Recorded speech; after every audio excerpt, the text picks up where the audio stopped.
Yes, I am.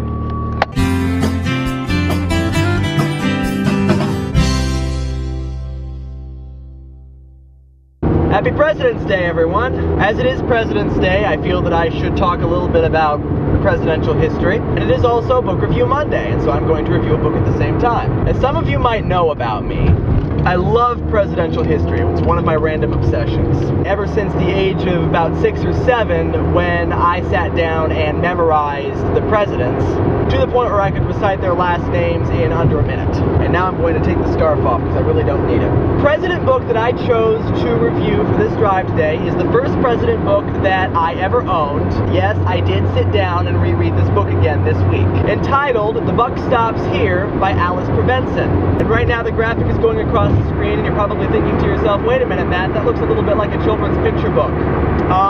Well, it is.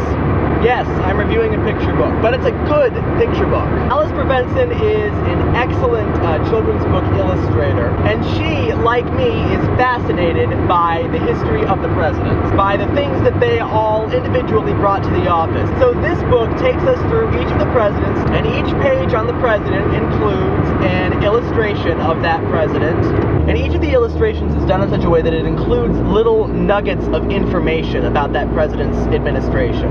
What's really interesting about this book is the artwork. If you've studied children's literature at all, then this is a good book for you to look at the way artwork can be presented in a children's picture book.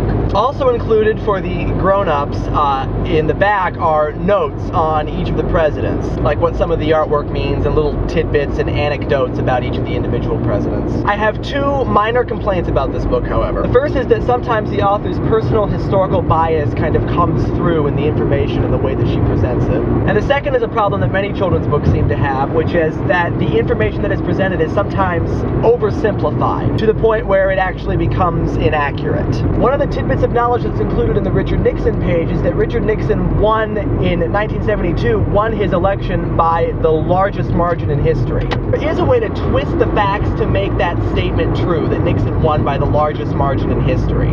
But taken at face value, which by the way is the way that kids are going to take it, it's inaccurate data. And I think Alice Prevenson put that fact there because she wanted to illustrate that even though Nixon won by the highest margin in history, he is today one of the nation's most unpopular presidents. So she's trying to make a specific point here, which is not a point that I disagree with by any means, but it's a personal bias that doesn't really have any place in this book.